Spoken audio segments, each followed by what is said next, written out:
find some more, pero, hindi, mahirap. Sobra hirap.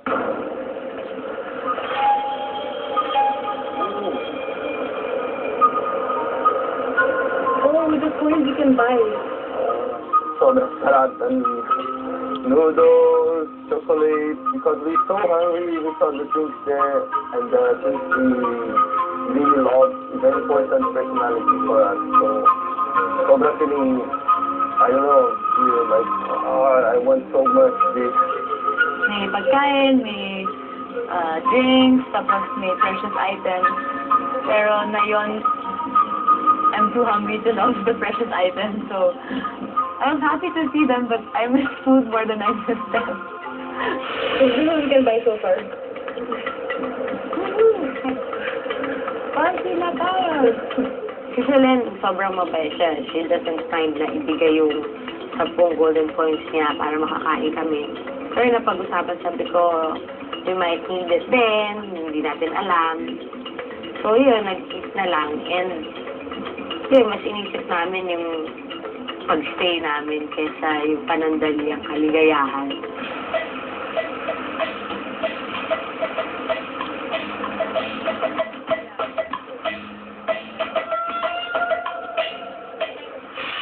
Nahati na sa 3 tribo ang mga castaway sa ilang bansa dito sa Southeast Asia.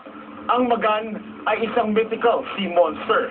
May itsura itong isang higanting buhaya na may nguso ng elepante. Ang Sarmayi ay isa ring mythical creature na kamukha naman ng isang ox na may mga mahabang buhok. Ang Nagar ay isang makapangyarihang dragon. Ang hinihinga nito ay apoy at ayon sa mythology, sinasabing nagiging abo ang mga bagay na tinititigan nito.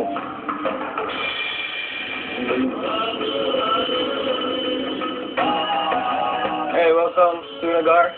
I'm JC. Finally, when we got to the camp, yung guest namin, si JC, Paseco. Parang mixed emotions dun. I mean, don't get me wrong. I mean, I have nothing against JC, but you know, we were there starving. My face was burning. I'm hoping he has something worth it for us. Huh? Chicken? Yeah, I knew that guy, man. Like, JC is my friend, too. I know everyone. It's crazy. Pag nakita ko far away, kasama ko si Evan, sabi ko, si JC yun. I noticed that guy from anywhere. Medyo tinulungan sila sa pagbuhat kasi mas mabigat yung crate na dala nila. Kaya pa.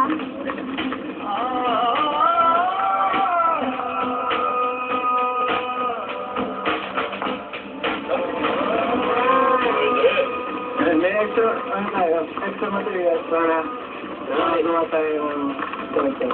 We have tools for building a structure, a living structure.